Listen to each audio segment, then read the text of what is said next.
Let's just make this concrete with one example. So this example, we've got this rat, and I want you guys to be the rat, okay? And I'm going to be the evil experimenter who's going to either give you a piece of cheese, or if you don't do what I like, then I'm going to electrocute you, okay? So here's a few sequences that you observe. So you're learning by trial and error. So light comes on, you pull a lever, hear a bell, and then zap, I electrocute you, okay? Sorry.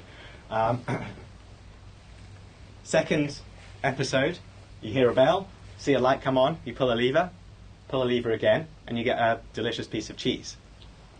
Okay? Third episode, pull a lever, see a light come on, pull a lever again, hear a bell, and now you need to predict for me.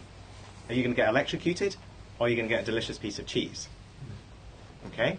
So let's have a show of hands. Based on this experience that you've seen so far, if you were this rat, how many people think that you'll be electrocuted? Okay, a lot of people. How many people think that you'll get a delicious piece of cheese? Okay, a few. And can someone say why you thought, so someone from the electrocution, why did you think you'd be electrocuted? Because of the bell. So from the past experience, when you hear a bell after the lever, you get electrocuted. Okay.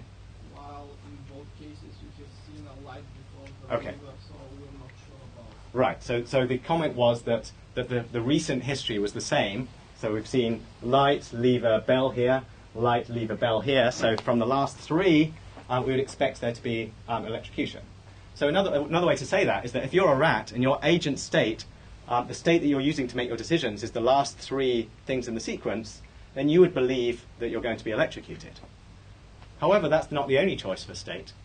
You might, for example, choose the agent state to be counts for the lights, the bells, and the levers. So if that was your agent state, then you might count them up and say, hey, look, in this example, we see the lever's being pressed twice, the light has come on once, and the bell's sounded once. So that's exactly the same as this second episode here. So if that's our representation of state, we would expect that the cheese would appear now. So it should be clear that what we believe will happen next depends on our representation of state. So what about this one? What if the agent state is the complete sequence? What will happen next? If we think that the next thing which happens is the complete sequence we've seen so far, what will happen next?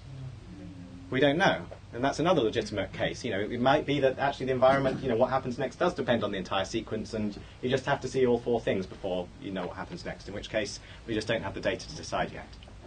So the state representation really defines what happens next in some way that can be characterized in all kinds of different ways. And in some sense, our job is to build an agent state that's useful, that is effective in doing the best job of predicting what happens next.